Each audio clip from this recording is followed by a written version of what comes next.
Mga kapatid, ito namang subject ay tungkol ho sa Panginoon lumikha sa sanglibutan.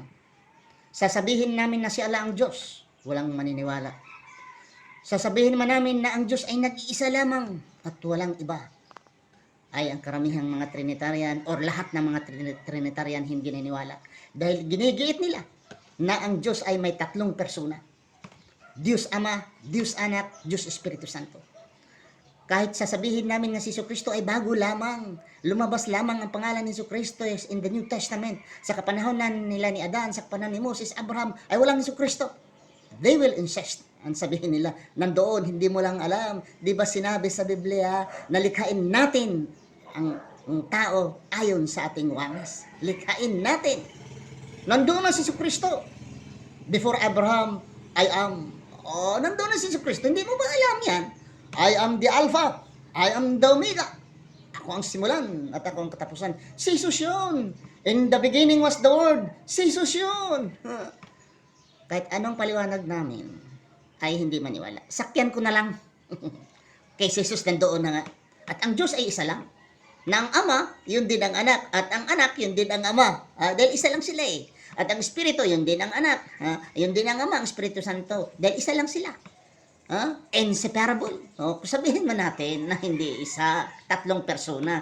Ang Ama walang simulan, ang Anak walang simulan, ang Espiritu walang simulan. Eternal ang Ama, eternal din ang Anak at ang Espiritu. Omniscient, silang tatlo omniscient.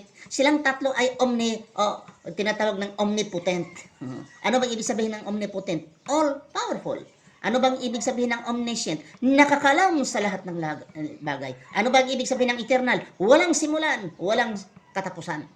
Nasabihin ko dito, makita natin, ito ay si Jesucristo. Sa Genesis 6:5-7, babasahin natin. Si Jesucristo ito. Sige, sakyan ko na lang yung logic ninyo. Sabi ni Jesucristo, and God saw that the wickedness of man was great in the earth, and that every imagination of thoughts of his heart was only evil continually. Wala na talagang pag-asa. Na ang tao talaga sa mundo, continually, ang isip ng tao ay talagang masama. Okay? Sa 6, and it repented the Lord. Nagsisisi ang Diyos. Repented the Lord that He had made man on earth, and it grieved Him at His heart. Sa Tagalog, may Tagalog dito. At nagsisisi ang Panginoon sa kanyang nilalang ang tao sa lupa at nalumbay. Jesus, nagsisisi ka. At nalumbay sa kanyang puso. Bakit? Hindi mo ba alam yung nilikha mo ay magkakasala? Sisiti. At the Lord said, I will destroy man whom I have created from the face of the earth, both man, the beast, the creeping thing, and the fowls of the air, for it repented me that I have made them. Tao lang nagkakasala. Bakit pag dinamay ang mga hayop at mga ibon? Okay? Sa Tagalog, at sinabi ng Panginoon, lilipulin ko ang tao na aking nilalang sa ibabaw ng lupa. Ang tao at gayon din ang mga hayop at ang mga umuusad at ang mga ibon sa himpapawid, sapagkat pinagsisihan ko ang aking nilalang sila. Na aking nilalang, pinagsisihan ko. Naku, anong tao? Ang tao magsisisi. Kung mayroon kang ginawa, magsisisi ka. Dahil hindi mo ini-expect mangyayari ito. Supposing mag-asawa ikaw, nagsisisi ikaw dahil pag abroad mo ay iba na pala ang extra, naghanap ng extra, di ba? Nagsisisi ikaw dahil ang negosyo mo hindi mo alam, palpak pala.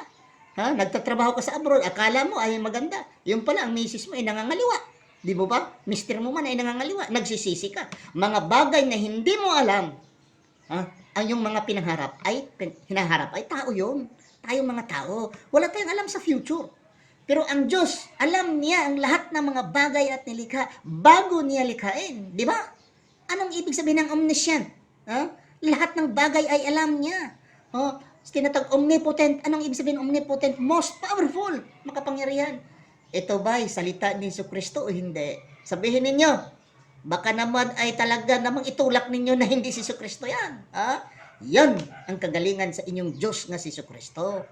Kung hindi man si Jesucristo na anak na Diyos, ama ninyo nga Diyos. Ito ay espiritu ninyo na Diyos. Kaming mga Muslim, Hindi kami naniniwala. Ganyan si Allah. Wala yan sa amin. Dahil si Allah, bago niya likhain ang tao, alam niya. In fact, before the creation of human being, sinabihan niya ang mga anghel at ang jinn nandun sa Iblis. At sabi ng mga anghel, Ya Allah, mag-create ka lang ng tao at they will shed only blood on earth. Sabi ng Allah, alam ko, hindi nyo alam ang aking alam, pero alam ko anong nalalaman ninyo.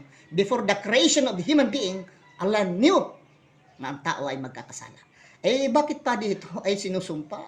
Pati kahoy, kung isipin mo talaga dito o babasahin mo, pati mga kahoy, hayop ay talagang sinumpa ng Diyos. Talagang nag-wild ang Diyos ninyo. Yun ba Kristiyano? Isip-isip, gamitin yung utak ninyo. Maraming salamat. Assalamualaikum warahmatullahi wabarakatuh.